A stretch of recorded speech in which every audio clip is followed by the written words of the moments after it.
Scholarship ಅಂತಲೇ ಹೇಳ್ತೀವಿ. ಎಲ್ಲ ಮೊದಲೆಲ್ಲ SSPನಲ್ಲಿ ಆಗ್ತಾಯಿದ್ರು, ಬೇರೆ ಬೇರೆ ಸ್ಕಾಲರ್ಶಿಪ್ ಇತ್ತು. ಈ ಎಲ್ಲ ಸ್ಕಾಲರ್ಶಿಪ್ನು ಒಂದಲ್ಲೇ ಮಾಡಿದರು.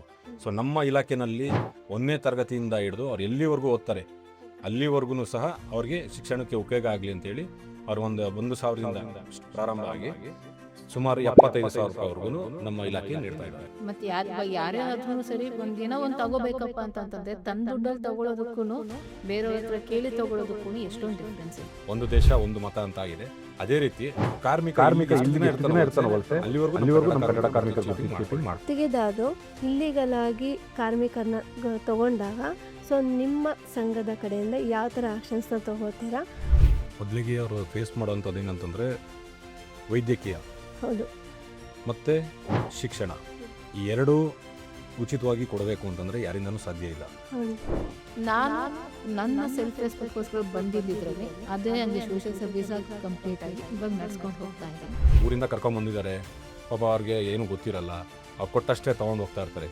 ಇವತ್ತೇನಾಗಿದೆ, ಒಬ್ಬ ನಾರ್ಮಲ್ ಆಗಿ ಒಬ್ಬ ಹೆಲ್ಪರ್ ಅಂತ ಹೋದರೆ 800 ರೂಪಾಯಿ ಭತ್ಯೆ ಇವತ್ತು ದಿನದ ಭತ್ಯೆ ಕೊಡಲೇಬೇಕಾಗಿದೆ. ನಮಸ್ಕಾರ, ಸೋಲುಗಳಿಗೆ ಅಂಜದಿರಿ ವಿಶೇಷ ಪಾಡ್ಕ್ಯಾಸ್ಟ್ಗೆ ಸ್ವಾಗತ.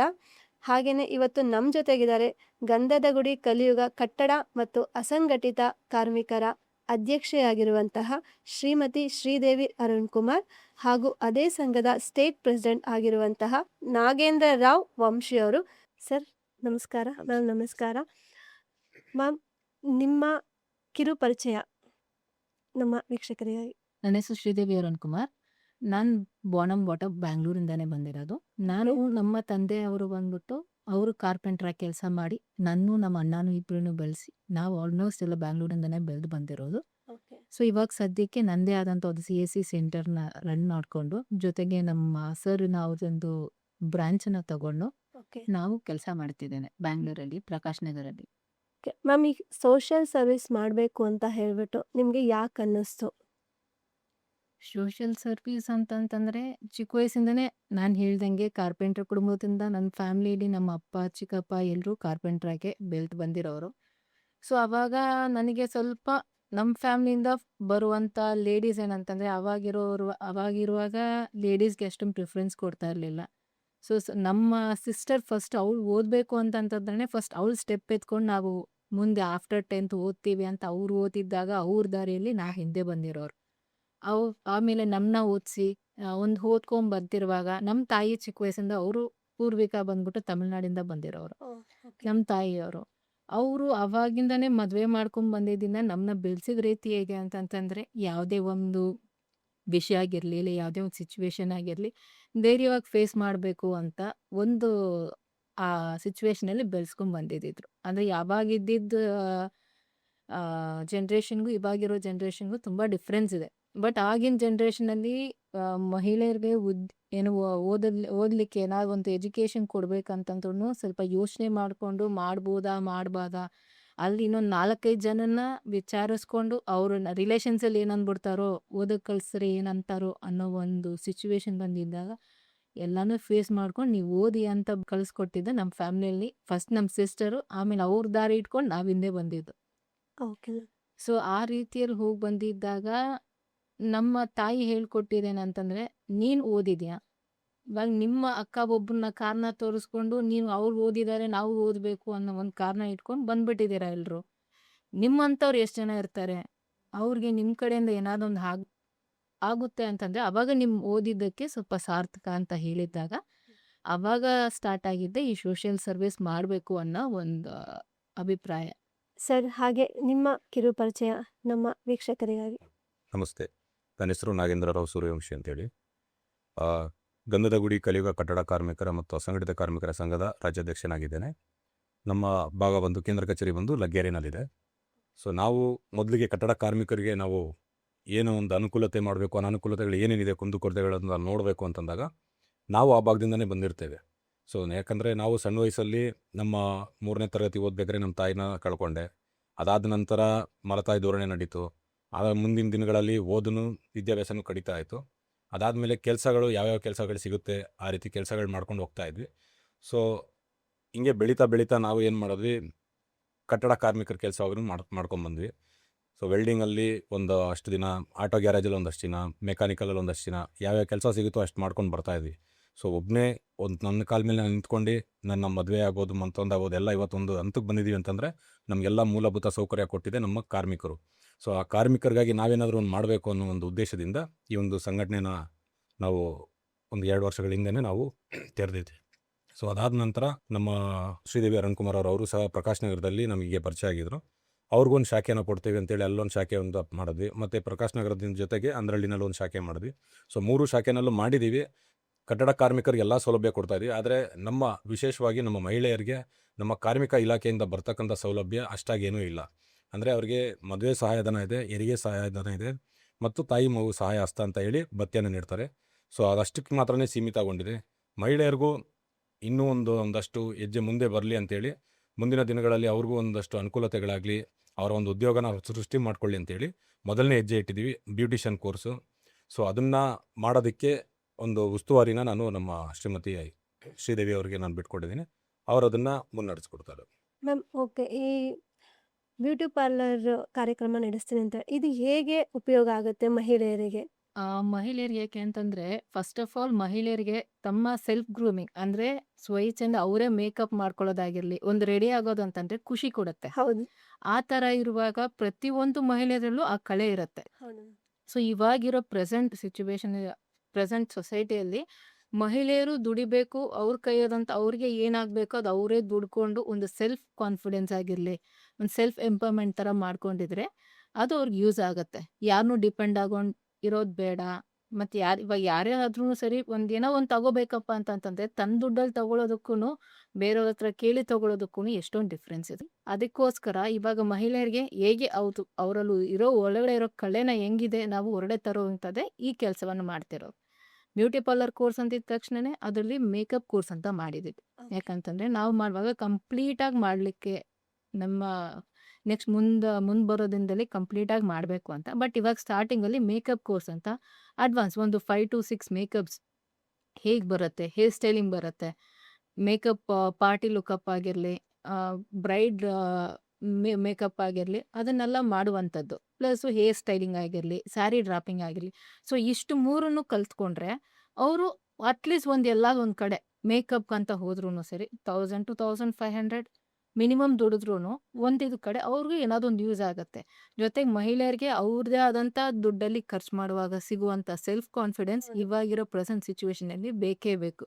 ಯಾರೇ ಆದ್ರೂ ಇವಾಗ ಇರೋ ಮಹಿಳೆಯರಲ್ಲಿ ಮನಸ್ಸಲ್ಲಿ ಏನು ಮೂಡಿ ಬಂದಿದೆ ಅಂತಂದರೆ, ನಾನು ದುಡಿಬೇಕು, ನಂದಂತ ಒಂದು ತೆರಬೇಕು, ನಾಳೆ ದಿನ ನನ್ನ ಮಕ್ಕಳಿಗೆ ನನ್ನಿಂದ ಇದು ನಾನು ಕೊಟ್ಟೆ ಅಂತ ಇರಬೇಕು ಅನ್ನೋ ಒಂದು ಭಾವನೆಯಲ್ಲಿ ಈ ಬ್ಯೂಟಿ ಪಾರ್ಲರ್ಗೋಸ್ ಅವಾಗ ನಾನು ಯೋಚನೆ ಮಾಡ್ತಿದ್ದೆ. ಸರ್ ಸಿಕ್ಕಿದ್ರು ನನಗೆ.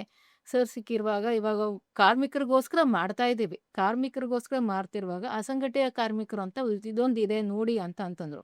ಅದರಲ್ಲಿ ಬ್ಯೂಟಿಷಿಯನ್ ಕೋರ್ಸ್ ಆಗಿರಲಿ, ಟೈಲರಿಂಗ್ ಆಗಿರಲಿ ಸುಮಾರು ಲಿಸ್ಟ್ ಕೊಟ್ಟರು. ಅಂತಿರುವಾಗ ಬ್ಯೂಟಿಷಿಯನ್ ಕೋರ್ಸ್ ಅಂತಂದಾಗ ಪ್ರತಿಯೊಂದು ಮಹಿಳೆಯರು ಕಲಿಯೋದ್ರಲ್ಲಿ ಇಚ್ಛೆ ತೋರಿಸ್ತಾರೆ. ನಾನು ಮಾಡ್ತೀನಿ, ಏನಾದ್ರು ಒಂದು ನನ್ನ ಕೈಯಿಂದ ಏನಾದ್ರು ಒಂದು ಆಗ್ಬೋದು ಅಲ್ವಾ ಅಂತ.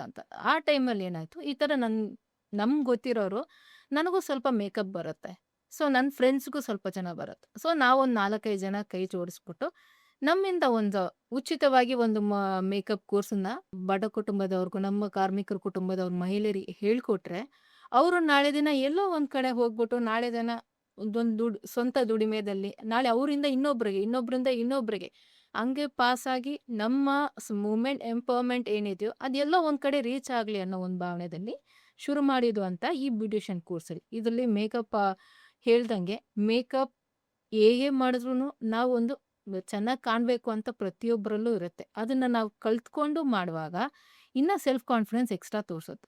ಸೊ ಅದಕ್ಕೋಸ್ಕರ ಈ ಬ್ಯೂಟಿಷಿಯನ್ ಕೋರ್ಸ್ನ ನಾವು ಸ್ಟಾರ್ಟ್ ಮಾಡಿದ್ದೀವಿ.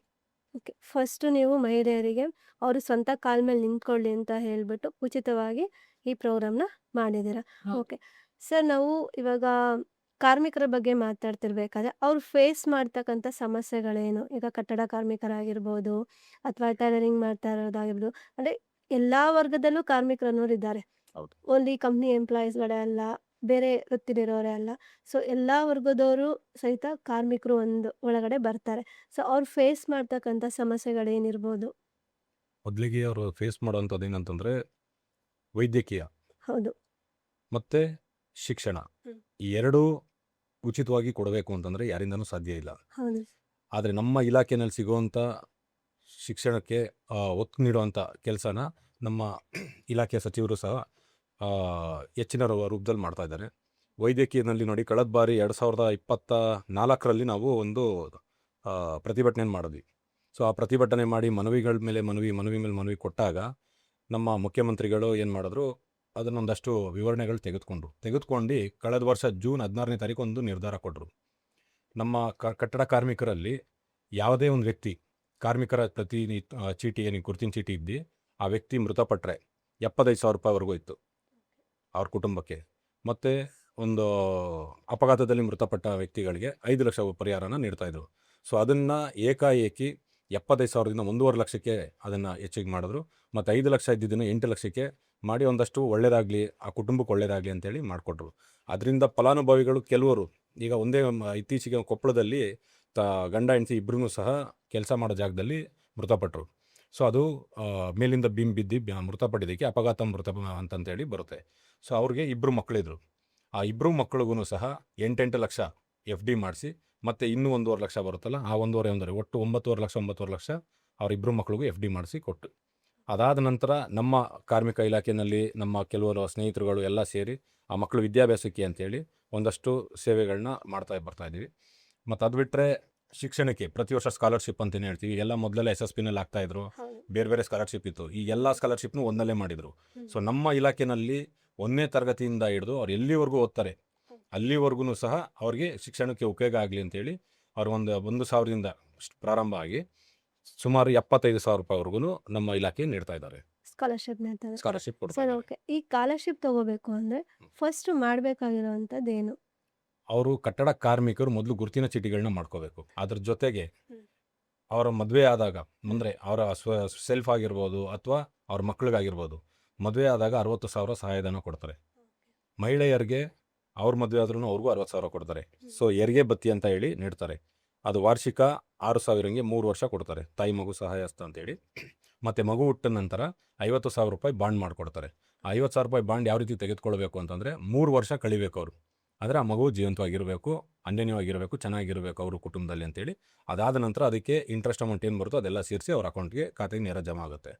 ಇನ್ನು ಮತ್ತು ಅದಲ್ಲದೆ ಇನ್ನೂ ಕೆಲವೊಂದು ಅಸಂಘಟಿತ ವಲಯದಲ್ಲಿರುವಂಥ ಕಾರ್ಮಿಕರು, ಅಂದರೆ ಯಾರು ನಮ್ಮ ಟೈಲರಿಂಗ್ ಇರ್ಬೋದು, ಕ್ಯಾಬ್ ಡ್ರೈವರ್ಸ್ ಇರ್ಬೋದು, ಇತ್ತೀಚೆಗೀಗ ನಮ್ಮ ಇವ್ರನ್ನೂ ಸೇರಿಸಿದ್ದಾರೆ, ಸ್ವಿಗ್ಗಿ ಝೊಮ್ಯಾಟೊ ಮಾಡೋವಂಥವ್ರಿಗೆ. ಅವ್ರಿಗೆ 4 ಲಕ್ಷ ಅಪಘಾತ ಪರಿಹಾರ ಅಂತ ನೀಡಿದ್ದಾರೆ. ಯಾಕೆಂದರೆ ಅವರು ಸಮಯಕ್ಕೆ ಸರಿಯಾಗಿ ಅವರು ತೆಗೆದುಕೊಂಡು ಹೋಗಬೇಕು. ಅವ್ರ ಆರ್ಡರ್ಸ್ ಬಂದಿರುತ್ತೆ, ಅದೇನೇ ಬಂದರೂ ಅವ್ರ ಸಮಯಕ್ಕೆ ತೊಗೊಂಡೋಗ್ಬೇಕು. ಸೊ ಅದನ್ನು ತೊಗೊಂಡೋಗೋ ನೆಪದಲ್ಲಿ ಎಲ್ಲರೂ ಏನಾದ್ರು ಹೆಚ್ಚು ಕಮ್ಮಿ ಆಗಿ ಅವ್ರಿಗೇನಾದ್ರು ಆಯಿತು ಅಂತಂದರೆ ಅವ್ರನ್ನೇ ನಂಬ್ಕೊಂಡ್ರೆ ಅವ್ರ ಕುಟುಂಬಕ್ಕೆ 4 ಲಕ್ಷ ರೂಪಾಯಿ ಪರಿಹಾರನ ನೀಡ್ತಾ ಇದ್ದಾರೆ. ಕೆಲವೊಂದು ಯೋಜನೆಗಳಿದೆ. ಈಗ ಸಚಿವರು ಸಹ ಮನೆ ಕಟ್ಸ್ಕೊಡ್ಬೇಕು ಅಂತೇಳಿ ಹೊಸ ಯೋಜನೆ ತೊಗೊಂಡಿದ್ದಾರೆ, ಕೈಗೆತ್ಕೊಂಡಿದ್ದಾರೆ. ಉಚಿತವಾಗಿ ಸಿಲಿಂಡರ್ ಕೊಡಬೇಕು ಅಂತ ಮಾಡಿದರು. ಸೊ ಅದು ಅನುಷ್ಠಾನಕ್ಕೆ ಬಂದಿಲ್ಲ. ಆಮೇಲೆ ಬಸ್ ಪಾಸು ನಮ್ಮ ಕಾರ್ಮಿಕ ಇಲಾಖೆಯಲ್ಲಿ ಇದ್ದಂಥ ಎಲ್ಲ ಕಾರ್ಮಿಕರಿಗೂ ಉಚಿತ ಇತ್ತು ಮೊದಲಿತ್ತು. ಬಟ್ ಆದರೆ ಈಗ ಸರ್ಕಾರ ಬದಲಾವಣೆ ಆದ ನಂತರ ಕೆಲವೊಂದು ಏರುಪೇರುಗಳಾಗಿ ಆ ಒಂದು ತಡೆ ಹಿಡಿಯಲಾಗಿದೆ. ಅದಕ್ಕೂ ನಾವು ಮನವಿಗಳು ಕೊಟ್ಟಿದ್ದೀವಿ. ಮುಂದೆ ಏನಾಗುತ್ತೆ ಅನ್ನೋದು ನಾನು ಕಾದು ನೋಡಬೇಕು. ಮೇಡಮ್, ಇವಾಗ ನೀವು ಮಹಿಳಾ ಸಬಲೀಕರಣದ ಬಗ್ಗೆ ಮಾತಾಡಿದ್ರಿ. ಈಗ ನಿಮ್ಮ ಒಂದು ಸಂಘದಿಂದ ಅವರು ಟ್ರೈನಿಂಗನ್ನು ತಗೊಂಡ್ರೆ ಅವರಿಗೆ ಯಾವ ತರಹ ಉಪಯೋಗ ಆಗ್ಬೋದು? ನಮ್ಮ ಸಂಸ್ಥೆಯಲ್ಲಿ ಅವರು ಟ್ರೈನಿಂಗ್ ತಗೊಂಡ್ರೆ, ಸಪೋಸ್ ಇವಾಗ ಬ್ಯೂಟಿ ಕೋರ್ಸಸ್ ಏನು ಮೇಕಪ್ ಕೋರ್ಸ್ ನಾವೇನು ಮಾಡ್ತಿದ್ದೀವೋ ಇವಾಗ ನಾವು ಸ್ಟಾರ್ಟ್ ಮಾಡುವಂಥ ಹಂತ ಇದು. ಸೊ ಇವಾಗ ಸ್ಟಾರ್ಟಿಂಗಲ್ಲಿ ಹೇಗೆ ಅಂತಂತಂದ್ರೆ ಅವ್ರು ಮೇಕಪ್ ಕೋರ್ಸ್ ಕಲ್ತ್ಕೊಂಡು ಅದಕ್ಕೆ ಆ ಟ್ರೈನಿಂಗ್ ಕಂಪ್ಲೀಟ್ ಮಾಡಿದ್ದಕ್ಕೆ ನಮ್ಮ ಸಂಸ್ಥೆಯಿಂದ ಕೊಡುವಂಥ ಸರ್ಟಿಫಿಕೇಟ್ ಆಗಿದೆ. ಆಮೇಲೆ ಲೇಬರ್ ಡಿಪಾರ್ಟ್ಮೆಂಟಿಂದ ಕೊಡುವಂಥ ಅಸಂಘಟಿತ ಕಾರ್ಮಿಕರಾದ ಬ್ಯೂಟಿಷಿಯನ್ ಕೋರ್ಸ್ ಕಾರ್ಡ್ದಾಗಿರಲಿ ಅವರು ID ಕಾರ್ಡ್ ಸಿಗುತ್ತೆ. ಮತ್ತು ಮೇಕಪ್ ಕಿಟ್ ಅವರು ನಮ್ಮ ಕಡೆಯಿಂದ ಟ್ರೈನಿಂಗ್ ಮಾಡ್ಕೊಂಡು ಹೋದರೆ ಅವ್ರಿಗೆ ಒಂದು ಮೇಕಪ್ ಮಾಡೋದಕ್ಕೋಸ್ಕರ ಏನೇನು ಆಕ್ಸೆಸರೀಸ್ ಬೇಕಾಗುತ್ತೋ ಅದನ್ನೆಲ್ಲ ನಾವು ಪ್ರೊವೈಡ್ ಮಾಡ್ತೇವೆ. ಸೊ ಅದನ್ನು ಮಾಡ್ತಿರುವಾಗ ಅವರು ನಮ್ಮ ಕಡೆಯಿಂದ ಮೇಕಪ್ ಕಲ್ತ್ಕೊಂಡು ಹೋಗಾದ್ಮೇಲೂ ಆ ಮೆಟೀರಿಯಲ್ಸ್ ಇಟ್ಕೊಂಡು ಅಟ್ಲೀಸ್ಟ್ 1 ಇಯರ್ ತನಕ ಅವ್ರು ಏನೇನು ಮೇಕಪ್ ಮಂತ್ಲಿ 2 to 3 ಮೇಕಪ್ಸ್ ಮಾಡಿದ್ರು ಅಟ್ಲೀಸ್ಟ್ 1 ಇಯರ್ ತನಕ ಅವ್ರು ಏನು ಮೇಕಪ್ ಮಾಡುವಂತ ಅದನ್ನು ಯೂಸ್ ಮಾಡ್ಕೋಬೋದು. ಪ್ಲಸ್ ನಾವೇನು ಮಾಡೋಣ ಅಂತಂತಂದರೆ ನಮ್ಮ ಸಂಸ್ಥೆಗೆ ಬರುವಂಥ ಎಂಕ್ವೈರಿ ಆಗಿರಲಿ, ಯಾಕೆಂದರೆ ಇವಾಗ ನಮ್ಮ ಮಹಿಳೆಯರಿಗೆ ಸುಮಾರು ಜನ ರೆಫರೆನ್ಸ್ ಕೇಳ್ತಾರೆ. ಅಂಥ ಟೈಮಲ್ಲಿ ಇವ್ರನ್ನ ರೆಫರ್ ಮಾಡ್ತೇವೆ. ಸೊ ನಮ್ಮ ಹತ್ರ ಕಲ್ತ್ಕೊಂಡಿರೋರನ್ನ ನೆಕ್ಸ್ಟ್ ಮುಂದಿನ ಬರುವಂಥ ಬ್ಯಾಚ್ಗಳಿಗೆ ಅವ್ರನ್ನೇ ಟ್ರೈನರಾಗಿ ಮಾಡಿ ಹಂಗೆ ಮಾಡಿ ಅವ್ರನ್ನ ಎಂಪವರ್ ಮಾಡೋಣ ಅಂತ. ಪ್ಲಸ್ ನಮಗೆ ಮುಂದೆ ಬರುವಂಥ ಕಾಲದಲ್ಲಿ ಪ್ರತಿ ಜಿಲ್ಲೆಯಲ್ಲೂ ನಮ್ಮ ಸಂಸ್ಥೆಯಿಂದ ಹೋಗುವಂಥ ಅಲ್ಲಿರೋ ಜಿಲ್ಲೆಗಳಲ್ಲಿರುವ ಮಹಿಳೆಯರಿಗಾಗಿರಲಿ, ಯಾಕಂದರೆ ಇವಾಗ ಗ್ರಾಮೀಣ ಭಾಗದಲ್ಲಿ ತುಂಬ ಮಹಿಳೆಯರಿಗೆ ಆಸಕ್ತಿ ಇದೆ. ಹೌದು. ಅಂತ ಇದನ್ನ ಆ ಪಂಚಾಯತಿನ ಅಪ್ರೋಚ್ ಮಾಡಿ ನಮ್ಮ ಕಡೆಯಿಂದ ನಾವು ಈಗ ಮಾಡ್ತಾ ಇದ್ದೀವಿ ಅಂತ ಹೇಳಿ, ಸೊ ಇವ್ರನ್ನ ಅಲ್ಲಿ ಕಳಿಸ್ಕೊಟ್ಟು ಅಲ್ಲಿರೋ ಮಹಿಳೆಯರಿಗೆ ಹೇಳ್ಕೊಡುವಂತಹ ಉದ್ಯಮಿ ಎಂಪವರ್ಮೆಂಟ್ ಏನೇನು ಮಾಡೋದು ಅವ್ರಿಗೆ ಸಿಕ್ಕುವಂತಹ ಕೆಲಸಗಳಾಗಿರಲಿ ಹಂಗೆ ಮಾಡುವಂಥ ಪ್ರಯತ್ನದಲ್ಲಿ ಇದ್ದೀವಿ ನಾವು. ಮ್ಯಾಮ್, ನೀವು ಎಂಪವರ್ ಆಗಿ ನಿಮ್ಮ ಅನುಭವ ಹೇಗಿತ್ತು? ನೀವು CSC ಕೇಂದ್ರ ಓಪನ್ ಮಾಡಿರ್ಬೋದು. ಸೊ ಯಾವ ಥರ ನೀವು ಸ್ಟ್ರಗಲ್ನ ಅನುಭವಿಸ್ರಿ ಮತ್ತು ಹೇಗೆ ಅದು ನಡ್ಕೊಂಡು ಹೋಗ್ತಿತ್ತು? ಯಾವ ಥರ ಇತ್ತು? ಸ್ಟ್ರಗಲ್ ಅಂತಂತಂದ್ರೆ ಪ್ರತಿಯೊಂದು ಮಹಿಳೆಯರಿಗೂ ಒಂದು ಸಿಚುವೇಶನ್ ಬಂದೇ ಹೌದು. ಬರುತ್ತೆ. ನಮ್ಮ ಕೈಯಲ್ಲಿ ಏನಾದ್ರು ಒಂದು ನಮ್ದಂತ ದುಡ್ಡು ಇರುವಾಗ ನಮಗೆ ಸಿಗುವಂಥ ಸೆಲ್ಫ್ ಕಾನ್ಫಿಡೆನ್ಸೇ ಬೇರೆ. ಹೌದು. ಆ್ಯಂಡ್ ಪ್ಲಸ್ ನಮಗೆ ಸಿಗುವಂಥ ಎಲ್ಲ ಮಹಿಳೆಯರು ಫಸ್ಟ್ ಆಫ್ ಆಲ್ ಹುಡುಕುವಂಥದ್ದಾಗಿರಲಿ, ಕೇಳುವಂಥದ್ದಾಗಿರಲಿ ರೆಸ್ಪೆಕ್ಟ್ ಅನ್ನೋ ಒಂದು ಪದ. ಹೌದು. ಆ ರೆಸ್ಪೆಕ್ಟ್ ಅನ್ನೋ ಒಂದು ಪದ ಸಿಗುವಂಥದ್ದು ಯಾವಾಗ ಅಂತಂದರೆ ತಾವು ದುಡಿತಿರುವಾಗ್ಲೇ ಆ ರೆಸ್ಪೆಕ್ಟ್ ಅನ್ನೋದೊಂದು ಸಿಗುತ್ತೆ. ಎಲ್ಲೇ ಒಂದು ಕಡೆಗೆ ಹೋಗುವಾಗ ಆ ಮೇಡಮ್ ಅನ್ನೋ ರೆಸ್ಪೆಕ್ಟ್ ಸಿಗುತ್ತಲ್ಲ, ಅದೇ ನಮ್ಮ ಮಹಿಳೆಯರಿಗೆ ಮುಖ್ಯ. ಸೊ ಆ ಟೈಮ್ ಇರುವಾಗ ಆ ರೆಸ್ಪೆಕ್ಟನ್ನ ನಮಗೆ ಬೇಕು ಅಂತಂದರೆ ನಾವು ದುಡಿಬೇಕು. ಪ್ರತಿಯೊಂದು ನಾವು ಓದಿದ್ದೀವಿ ಫಸ್ಟ್. ಅಂದರೆ ಹಳೆ ಕಾಲದಲ್ಲಿ ಏನಂದ್ರೆ ಓದಿಲ್ಲ ಅನ್ನೋ ಅಂತ ಮನೆಯಲ್ಲೇ ಇಟ್ಕೊಂಡು ಅವ್ರ ಮನೆ ಕೆಲಸ ಮಾಡಿಕೊಂಡು ಬದುಕಬೇಕು ಅನ್ನೋ ಜೀವನ ಇತ್ತು. ಇವಾಗ ಪ್ರತಿಯೊಂದು ಮನೆಯಲ್ಲೂ ಪ್ರತಿಯೊಂದು ಮಹಿಳೆಯರು ಓದಬೇಕು. ಯಾವುದೇ ಇವಾಗ ಫಸ್ಟಿಗಿಂತ ಇವಾಗ ಸುಮಾರು ಮಹಿಳೆಯರು ನಮ್ಮ ಜನ್ರೇಷನಲ್ಲಿ ಬರೀ ಡಿಗ್ರಿ ಮಾತ್ರ ಇತ್ತು. ಹೌದು. ಇವಾಗ ಪೋಸ್ಟ್ ಗ್ರಾಜುಯೇಷನ್ PhD ಅಂತ ಸುಮಾರು ಲೆವೆಲ್ಗೆ ಮಹಿಳೆ ಪ್ರತಿಯೊಂದು ಇದರಲ್ಲೂ ಹೋಗ್ತಾ ಇದ್ದಾರೆ. ಪ್ಲಸ್ ಇವಾಗಿರೋ ಪ್ರೆಸೆಂಟ್ ಜನ್ರೇಷನಲ್ಲಿ ಆಟೋ ಓಡಿಸುವಂಥದ್ದಾಗಿರಲಿ, ಆಮೇಲೆ ಯಾವುದೇ ಕೆಲಸ ಮಾಡುವಂಥ ಅಲ್ಲೂ ಮಹಿಳೆಯರಿದ್ದಾರೆ. ಸೊ ಅಲ್ಲಿರುವಾಗ ನಮ್ಮ ಎಂಪವರ್ಮೆಂಟ್ ನಾವೇನೋ ಒಂದು ಮಾಡ್ತಿರುವಾಗ ನಮಗೂ ಇವಾಗ ನನಗೆ ಹೆಂಗೆ ನಮ್ಮ ತಾಯಿ ನಿಂತ್ಕೊಂಡು ನೀನು ಯಾರ ಕೈ ಚಾಚಿಲ್ದೆ ನಿನ್ನ ದುಡಿಮೆಗೆ ಏನು ಮಾಡ್ಕೋಬೇಕು ಅಷ್ಟು ಓದಿಸಿದೀನಿ ಅಂತ ಓದಿಸಿದಾರೋ, ನನಗೆ ನಮ್ಮ ತಾಯಿ ಇದ್ದಂಗೆ ಪ್ರತಿಯೊಬ್ಬರಿಗೆ ಯಾರೋದೊಬ್ರು ಇರಬೇಕು ಅನ್ನೋ ಒಂದು ಇರುತ್ತೆ. ಸೊ ಅಂಥದ್ರಲ್ಲಿ ನಾನು ಅದಕ್ಕೆ ಕಾರಣವಾಗಿದ್ದರೆ ನನಗೆ ಯೂಸ್ ಆಗುತ್ತೆ ಅಂತ ನಾನು ನನ್ನ ಸೆಲ್ಫ್ ರೆಸ್ಪೆಕ್ಟ್ಗೋಸ್ಕರ ಬಂದಿದ್ದಿದ್ರಲ್ಲಿ ಅದೇ ಹಂಗೆ ಸೋಷಿಯಲ್ ಸರ್ವಿಸಾಗಿ ಕಂಪ್ಲೀಟ್ ಆಗಿ ಇವಾಗ ನಡ್ಸ್ಕೊಂಡು ಹೋಗ್ತಾ ಇದ್ದೀನಿ. ಕಟ್ಟಡ ಕಾರ್ಮಿಕರ ಬಗ್ಗೆ ನಾವು ಮಾತಾಡ್ತಾ ಇದ್ವಿ ಸರ್ ನಾವು. ಈಗ ಕಟ್ಟಡ ಕಾರ್ಮಿಕರಿಗೆ ನೀವು ಹೇಳಿದ್ರಿ ಅವ್ರಿಗೆ ಬೆನಿಫಿಟ್ಸ್ ಏನೇನು ಸಿಗುತ್ತೆ ಗೌರ್ಮೆಂಟಿಂದ ಅಂತ ಹೇಳ್ಬಿಟ್ಟು. ಅವರು ಅದನ್ನ ತೊಗೋಬೇಕು ಅಂದರೆ ಯಾವ ಥರ ತೊಗೋಬೇಕು? ಕಾರ್ಡ್ ಮಾಡಿಸಿದ್ರೆ ಸಿಗುತ್ತೆ ಅಂತ ಹೇಳಿದೆ. ಎಲ್ಲಿ ಹೋಗಿ ತೊಗೋಬೇಕು ಅವರು? ಸೊ ಯಾರನ್ನ ಅವರು ಕಾಂಟ್ಯಾಕ್ಟ್ ಮಾಡಬೇಕು? ಅವ್ರಿಗೆ ಆ ಫಲಾನುಭವ ಬೆನಿಫಿಟ್ ಸಿಗಬೇಕು ಅಂದರೆ ಯಾರನ್ನ ಕಾಂಟ್ಯಾಕ್ಟ್ ಮಾಡಬೇಕು ಅವರು? ಹೇಗೆ? ಈಗ ಗೌರ್ಮೆಂಟ್ ಸರ್ವಿಸ್ ಅಂದರೆ ನಾವು ತುಂಬ ಅಲಿಬೇಕಾಗತ್ತೆ. ಇವನ್ ಪ್ರತಿಯೊಂದರಲ್ಲೂ ಅಷ್ಟೇ, ವೈದ್ಯಕೀಯ ಆಗಿರ್ಬೋದು, ತುಂಬ ಎಷ್ಟು ಅಂತಂದರೆ ತುಂಬ ಸ್ಟ್ರಗಲ್ ಪಡಬೇಕಾಗತ್ತೆ. ಸೊ ನಾವು ಯಾವ ರೀತಿ ಅದನ್ನು ತೊಗೋಬೋದು? ಯಾವ ರೀತಿ ತಗೋಬೇಕು ಅಂತಂದರೆ ಅವ್ರ ಗುರುತಿನ ಚೀಟಿಗಳು ಮಾಡಿಸಿ ಮನೇಲಿ ಇಟ್ಬಿಡ್ತಾರೆ ಎಷ್ಟೋ ಜನ. ಹೌದು. ಅದು ಪ್ರತಿ ವರ್ಷ ರಿನ್ಯೂವಲ್ಗಳು ಮಾಡಬೇಕು. ಓಕೆ. ಆಮೇಲೆ ಸಂಘಟನೆಗಳು ಆ ಭಾಗದಲ್ಲಿ ಕೆಲವೊಂದು ಸಂಘಟನೆಗಳು ಇರ್ತಾರೆ. ಸೊ ಅವರು ಪ್ರತಿ ಬಾರಿನೂ ಅವ್ರನ್ನ ಮುಖಾಮುಖಿ ಮಾತಾಡ್ತಾ ಇರಬೇಕು, ಭೇಟಿ ಆಗ್ತಾ ಇರಬೇಕು. ಅವ್ರ ಕುಂದುಕೊರತೆಗಳನ್ನ ಇವಾಗ ನಾವೇನು ಮಾಡ್ತಾ ಇದ್ದೀವಿ ಅಂತಂದರೆ ಪ್ರತಿಯೊಂದು 2 ತಿಂಗಳಿಗೊಮ್ಮೆ 3 ತಿಂಗಳಿಗೊಮ್ಮೆ ಒಂದು ಸಭೆಗಳು ಕರಿತಾ ಇರ್ತೀವಿ. ಸೊ ಆವಾಗ ಏನಾಗುತ್ತೆ, ಅವರೊಂದು ಕುಂದುಕೊರತೆಗಳು ಏನಿದೆ ಅದು ನಾವು ಆಲೋಚನೆ ಮಾಡ್ತೀವಿ. ಅದನ್ನೇ ನಾವು ತೆಗೆದುಕೊಂಡು ನಮ್ಮ ರಾಜ್ಯ ಸರ್ಕಾರಕ್ಕೂ ನಮ್ಮ ಕಾರ್ಮಿಕ ಇಲಾಖೆಗೆ ನಾವು ತೆಗೆದುಕೊಂಡು ಕೊಡ್ತೇವೆ. ಆ ಒಂದು ಸಮಯದಲ್ಲಿ ಅವ್ರಿಗೆ ಯಾವುದೇ ಇವಾಗ ಹೇಳೋದ್ರಲ್ಲ ವೈದ್ಯಕೀಯ ಆಗ್ಬೋದು, ಅಥವಾ ಅವ್ರಿಗೆ ಮಕ್ಕಳಿಗೆ ಬರೋ ಸ್ಕಾಲರ್ಶಿಪ್ ಆಗ್ಬೋದು, ಮತ್ತು ಸ್ಟೂಡೆಂಟ್ ಕಿಟ್ಗಳು ಕೊಡ್ತಾರೆ. ಮತ್ತು ಗಾರೆ ಕೆಲಸ ಮಾಡೋರ್ಗು ಅವ್ರಿಗೂ ಸಹ ಪ್ರತಿಯೊಬ್ಬರಿಗೂ ಒಂದೊಂದು ವರ್ಗದಲ್ಲಿರೋರ್ಗು ಅವ್ರಿಗೆ ಕಿಟ್ಗಳಂತ ಕೊಡ್ತಾರೆ. ಸೊ ಅದನ್ನು ನಾವೊಂದು ಗುಂಪುಗಳಂತ ಮಾಡಿರ್ತೀವಿ. ಪ್ರತಿಯೊಬ್ಬರಿಗೂ ನಾವು ಫೋನ್ ಮಾಡಿ ಹೇಳೋಕ್ಕಾಗಲ್ಲ ಅಂತೇಳಿ ಒಂದು ವಾಟ್ಸಪ್ ಗ್ರೂಪ್ ಅಂತ ಮಾಡಿರ್ತೀವಿ. ಆ ಗ್ರೂಪಲ್ಲಿ ಹಾಕ್ತಾ ಇರ್ತೀವಿ, ಅಪ್ಡೇಟ್ಸ್ ಕೊಡ್ತಾ ಇರ್ತೀವಿ. ಅವ್ರಿಗೂ ಅದು ತಿಳ್ಕೊಬೇಕು. ಕೆಲವ್ರಿಗೆ ಚಿಕ್ಕ ಬೇಸಿಕ್ ಸೆಟ್ ಇಟ್ಟಿರ್ತಾರೆ. ಸೊ ಅವ್ರಿಗೆ ಮಾತ್ರ ನಾವು ಒಂದು ಲಿಸ್ಟ್ ಮಾಡಿ ಇಟ್ಟಿರ್ತೀವಿ. ಅವ್ರಿಗೆ ಏನೇ ಇದ್ರೂ ನಾವು ಅವ್ರ ಮಾಹಿತಿ ತಿಳಿಸ್ತಾ ಇರ್ತೀವಿ. ಈ ರೀತಿ ಬಂದಿದೆ, ಬಂದು ತೆಗೆದುಕೊಂಡೋಗಿ, ಇದು ಬೇಕಾಗಿರೋ ದಾಖಲಾತಿಗಳು ನಿಮ್ಮ ಆಧಾರ್ ಕಾರ್ಡು ಮತ್ತು ನಿಮ್ಮ ಲೇಬರ್ ಕಾರ್ಡ್ ಇದೆರಡು ತೆಗೆದುಕೊಂಡು ಬಂದು ಕೊಟ್ಟರೆ ನಾವು ಅದನ್ನು ದಾಖಲಾತಿನ ಅದಕ್ಕೆ ಸಂಬಂಧಪಟ್ಟ ಅಧಿಕಾರಿಗಳಿಗೆ ತಲುಪಿಸಿ ನಂತರ ಅದನ್ನು ಕೊಡ್ತೇವೆ ಅವ್ರಿಗೆ ಕಿಟ್ಗಳಾಗ್ಬೋದು. ಮತ್ತು ಈ ವೈದ್ಯಕೀಯದು ಅಷ್ಟೇ, ಪ್ರತಿಯೊಂದು ಡಿಸ್ಚಾರ್ಜ್ ಸಮರಿಯಿಂದ ಹಿಡಿದು ಅವ್ರು ಯಾವತ್ತು ಅಡ್ಮಿಟ್ ಆಗಿರ್ತಾರೆ. ಸೊ ನಮ್ಮ ಇಲಾಖೆನಲ್ಲಿ ಏನಂದರೆ 48 ಗಂಟೆಗಳ ಕಾಲ ಅವರು ಆಸ್ಪತ್ರೆಯಲ್ಲಿ ಇರಬೇಕಾಗಿರುತ್ತೆ. ಅದಿದ್ದರೆ ಮಾತ್ರ ಆನ್ಲೈನಲ್ಲೇ ತೊಗೊಳ್ಳೋದು, ಇಲ್ಲಾಂದರೆ ತೆಗೆದುಕೊಳ್ಳೋದಿಲ್ಲ. ಕಾರ್ಮಿಕರ ಕಾರ್ಡ್ನ ಮಾಡಿಸ್ಬೇಕು ಅಂದರೆ ಒಂದು ಸೈಬರ್ ಸೆಂಟರ್ಗಳನ್ನೇ ಕಾಂಟ್ಯಾಕ್ಟ್ ಮಾಡಬೇಕು. ಅದು ಬಿಟ್ಟು ವೆಬ್ಸೈಟು ಆ ಥರದ್ದು ಬೇರೆ ಬೇರೆ ಏನಾದರೂ ಒಂದು? ಇಲ್ಲ, ಇದು ಈಗ ಮೊದಲು ಅದು ಯಾರು ಬೇಕಾದ್ರೂ ಅಪ್ಲೈ ಮಾಡ್ಬೋದಾಗಿತ್ತು. ಈಗ ಏನಾಗಿದೆ ಅಂತಂದರೆ ಯೂಸರ್ ID ಪಾಸ್ವರ್ಡ್ ಅಂತ ಕೊಟ್ಟಿದ್ದಾರೆ. ಪ್ರತಿಯೊಬ್ಬ ಕಾರ್ಮಿಕ ಸಂಘಟನೆಗಳಿಗೆ ಮಾತ್ರನೇ ಅದು ಕೊಟ್ಟಿದ್ದಾರೆ. ಕಾರಣ ಏನಕ್ಕೆ ಅಂತಂದರೆ ಫೇಕ್ ಕಾರ್ಡ್ಗಳು ತುಂಬ ಆಗಿತ್ತು. ಈ ನಮ್ಮ ಸಚಿವರು 2018ರಲ್ಲಿ ಅವರು ಸಚಿವ ಸ್ಥಾನದಿಂದ ಕೆಳಗೆ ಇಳಿದಾಗ ಕೇವಲ 22 ಲಕ್ಷ ಚಿಲ್ಲರೆ ಮಾತ್ರ ಇತ್ತು. ಮತ್ತೆ ಪುನಃ ಅದೇ ಸಚಿವರು ಅದೇ ಜಾಗಕ್ಕೆ ಬಂದು 23ರಲ್ಲಿ ಬರ್ತಾರೆ. ಬಂದಾಗ 55 ಲಕ್ಷ ನಮ್ಮ ಕಾರ್ಮಿಕರಾಗಿದ್ರು. ಇದು ಹೆಚ್ಚಿಗೆ ಆಗೋದಕ್ಕೆ ಕಾರಣ ಏನು ಅಂತಂದರೆ ಬಸ್ ಪಾಸ್ ಅನ್ನೋದು ಉಚಿತ ಆಯಿತು. ಹೌದು. ಮತ್ತು ಯಾವುದೇ ಇಲಾಖೆನಲ್ಲೂ ಇಲ್ಲದೆ ಇರೋದು ನಮ್ಮ ಕಾರ್ಮಿಕ ಇಲಾಖೆಯಲ್ಲಿ ಶೈಕ್ಷಣಿಕ ಸಹಾಯಧನ ಅನ್ನೋದು ಕೊಡ್ತಾ ಇರೋದು. ಸೊ ಅದನ್ನು ಹೆಚ್ಚಾಗಿ ತೆಗೆದುಕೊಳ್ತಾ ಇರೋದಕ್ಕೆ ಏನು ಮಾಡಿದ್ರು, ಫೇಕ್ ಕಾರ್ಡ್ಗಳು ಮಾಡ್ಕೊಂಡಿದ್ರು. ಸೊ ಅದನ್ನೆಲ್ಲ ತಡೆ ಹಿಡಿದಾದ್ಮೇಲೆ ಈಗೇನು ಮಾಡಿದ್ದಾರೆ, ಪಾಸ್ವರ್ಡು ಯೂಸರ್ ಐ ಡಿ ಅಂತ ಕೊಟ್ಟಿದ್ದಾರೆ. ಅದು ಸಂಘಟನೆಗಳಿಗೆ ಮಾತ್ರ ಸೀಮಿತ ಆಗಿದೆ. ಸೊ ಅಲ್ಲಿ ವೆರಿಫಿಕೇಷನ್ನು ಎರಡು ಥರ ಆಗುತ್ತೆ. ಸೊ ಕಾರ್ಮಿಕರ ಸಹಾಯಸ್ಥನಿಂದ ಒಂದು ವೆರಿಫಿಕೇಷನ್ ಆಗುತ್ತೆ, ನಂತರ ನಮ್ಮ ಕಾರ್ಮಿಕ ಇಲಾಖೆ ಅಧಿಕಾರಿಗಳಿಂದ ಒಂದು ವೆರಿಫಿಕೇಷನ್ ಆಗುತ್ತೆ. ಸೊ ಇದರಲ್ಲಿ ಯಾವುದೇ ರೀತಿ ಫೇಕ್ ಇತ್ತು ಅಂದ್ರೂ ಅದನ್ನು ಇಮಿಡಿಯೇಟಾಗಿ ರಿಜೆಕ್ಟ್ ಮಾಡ್ತಾರೆ ಮತ್ತು ಸಂಬಂಧಪಟ್ಟ ಸಂಘಟನೆಗಳಿಗೂ ಸಹ ವಾರ್ನಿಂಗ್ ಕೊಡ್ತಾರೆ. ಸೊ ಅದನ್ನು ಯಾಕೆ ಮಾಡಿದ್ದಾರೆ ಅಂತಂದರೆ ಫೇಕ್ ಕಾರ್ಡ್ಗಳನ್ನ ಡೌನ್ ಮಾಡಬೇಕು ಅನ್ನೋ ಕಾರಣಕ್ಕೋಸ್ಕರ ನಾವು ಮಾಡಿದ್ದೀವಿ. ಅಂದರೆ ಇವಾಗ ಕಾರ್ಮಿಕರು ಕಾರ್ಡ್ ಮಾಡಿಸ್ಕೋಬೇಕಂದ್ರೆ ನಾವು CSC ಕೇಂದ್ರಕ್ಕೆ ಹೋಗ್ಬಿಟ್ಟು ಮಾಡಿಸ್ಕೋಬೇಕು. ಅದು ಬಿಟ್ಟು ಯಾವುದು ಗೌರ್ಮೆಂಟ್ ಆದಂಥ ವೆಬ್ಸೈಟ್ ಇರ್ಬೋದು, ಆ ಥರದ್ದು ಯಾವುದು ಇಲ್ವಾ? ಅದೇ ಯೂಸರ್ ಐ ಡಿ ಪಾಸ್ವರ್ಡ್ ಇದ್ದರೆ ಮಾತ್ರನೇ ಉಪಯೋಗ ಆಗೋದು. ನಾರ್ಮಲ್ CSC ಕೇಂದ್ರಗಳಲ್ಲಿ ಇವತ್ತು ಹಾಕೋಕ್ಕಾಗಲ್ಲ. ಯಾಕಂದರೆ ಮೊದಲೆಲ್ಲ ಸೈಬರ್ ಸೆಂಟರ್ಗಳಲ್ಲಿ ಅವ್ರವ್ರ ಲ್ಯಾಪ್ಟಾಪ್ಗಳಲ್ಲೆಲ್ಲ ಹಾಕೋರು. ಮೊದಲು ಸೇವಾ ಸಿಂಧುನಲ್ಲಿತ್ತು, ಈಗ ನಮ್ಮ ಇಲಾಖೆದೇ ವೆಬ್ಸೈಟ್ ಸಪ್ರೇಟ್ ಇದೆ. ಓಕೆ. ಸೊ ಹಂಗಾಗಿ ಬೇರೆ ಎಲ್ಲೂ ಸಹ ಅವರು ಅಪ್ಲೈ ಮಾಡೋದಕ್ಕಾಗಲ್ಲ, ಅಪ್ಲಿಕೇಬಲ್ ಆಗಲ್ಲ. ಓಕೆ. ಅಂದರೆ ಆ ಇಲಾಖೆ ಮುಖಾಂತರನೇ ಅವರು ಅಪ್ಲೈ ಮಾಡಿ ಆ ಬೆನಿಫಿಟ್ನ ತಗೋಬೋದು. ತಗೋಬೋದು. ಸರ್, ಇವಾಗ ಮೇಡಮ್ ಅವ್ರನ್ನ GBA ಕಂಟೆಸ್ಟೆಂಟ್ ಆಗಿ ಸೆಲೆಕ್ಟ್ ಮಾಡಿದ್ದೀರ. ಸೊ ನಿಮ್ಮ ಅಭಿಪ್ರಾಯ ಏನು? ಮತ್ತು ಆ ಮೇಡಮ್ನ ಯಾಕೆ ನಿಲ್ಲಿಸ್ಬೇಕು ಅಂತ ಅನ್ನಿಸ್ತು? ಈಗಾಗಲೇ ಮೊದಲೇ ತಿಳಿಸಿದ್ದೀನಿ, ಮಹಿಳೆಯರಿಗೆ ಹಾಕುವಂಥ ಅನ್ಯಾಯಗಳನ್ನ ತಡೆ ಹಿಡಿಬೇಕು. ಮತ್ತು ನಮ್ಮ ಇಲಾಖೆ ವತಿಯಿಂದ ಅಂದರೆ ಸಂಘಟನೆಗಳ ವತಿಯಿಂದ ಒಬ್ಬರನ್ನ ಮಹಿಳಾ ಅಭ್ಯರ್ಥಿ ಆಗಲಿ ಅಂತ ನಮ್ಮೊಂದು ಆಸೆ ಇತ್ತು ಮತ್ತು ಆಕಾಂಕ್ಷೆನೂ ಇತ್ತು. ಸೊ ಅದಕ್ಕೆ ಸ್ಫೂರ್ತಿ ಅಂತಂದರೆ ಅವರ ತಂದೆ ಬಂದು ಸ್ವತಃ ಕಾರ್ಪೆಂಟ್ರು, ಅವರು ನಮ್ಮ ಕಾರ್ಮಿಕರೇ ಆಗಿರ್ತಾರೆ. ಅವ್ರ ಇಡೀ ಕುಟುಂಬದಲ್ಲಿರೋರು ಎಲ್ಲರೂ ಕಾರ್ಮಿಕರೇ ಆಗಿದ್ದಾರೆ. ಅವರಿರೋ ಭಾಗದಲ್ಲಿರೋದಲ್ಲೂ ಹೆಚ್ಚು ಕಮ್ಮಿ ವಿಶ್ವಕರ್ಮಗೆ ಸಂಬಂಧಪಟ್ಟಂಥ ಕಾರ್ಪೆಂಟ್ರುಗಳಾಗ್ಬೋದು ಅಥವಾ ಪೇಂಟ್ರುಗಳಾಗ್ಬೋದು, ಇನ್ನಿತರ ಕಟ್ಟಡ ಕಾರ್ಮಿಕರೆಲ್ಲರೂ ಸಹ ಅವ್ರ ತಂದೆ ಚಿರುಪರಿಚಿತರು. ಸೊ ಹಂಗಾಗಿ ಒಂದು ಸೇವೆ ಮಾಡೋದಕ್ಕೆ ಇದು ಒಂದು ಅವಕಾಶ. ಯಾಕಂದರೆ ನಮ್ಮ ಮನೆಯಿಂದ ನಾವು ತೊಗೊಂಬಂದು ಮಾಡ್ತೀವಿ ಅಂತಂದರೆ ಎಷ್ಟು ದಿನ ಮಾಡೋದಕ್ಕೆ ಸಾಧ್ಯ? ನಾವು ಅಟ್ಲೀಸ್ಟ್ ನಮಗೆ ಸರ್ಕಾರದಿಂದ ಬರೋ ಸವಲತ್ತನ್ನ ಸರ್ಕಾರ ವತಿಯಿಂದ ನಾವು ಕೊಡಿಸ್ಬೇಕು ಅಂದರೆ ಒಂದು ಸಂಘಟನೆ ವತಿಯಿಂದ ನಾವು ಮಾಡ್ತಾಯಿದ್ದೀವಿ. ಇನ್ನೂ ಹೆಚ್ಚಿಗೆ ಮಾಡಬೇಕು ಅಂತಂದಾಗ ಒಂದು ಶಕ್ತಿ ಬೇಕು. ಆ ಶಕ್ತಿ ಎಲ್ಲಿದೆ ಅಂತಂದರೆ ಯಾವುದಾದ್ರು ಒಂದು ಎಲೆಕ್ಷನ್ ಚುನಾವಣೆಗಳಿಗೆ ಹೋಗಬೇಕು, ಅಲ್ಲಿ ಬರುವಂಥ ಒಂದು ಮತಗಳನ್ನ ತೆಗೆದುಕೊಂಡು ನಂತರ ನಮ್ಮ ಸಮಾಜಕ್ಕೆ ಒಂದಷ್ಟು ಸೇವೆಗಳನ್ನ ನೀಡಬೇಕು ಅಂತೇಳಿ ಒಮ್ಮೆ ನಾನು ಇವ್ರಿಗೆ ಶ್ರೀದೇವಿ ಅರುಣ್ ಅವ್ರ ಹತ್ರ ಮಾತಾಡಿದ್ವಿ.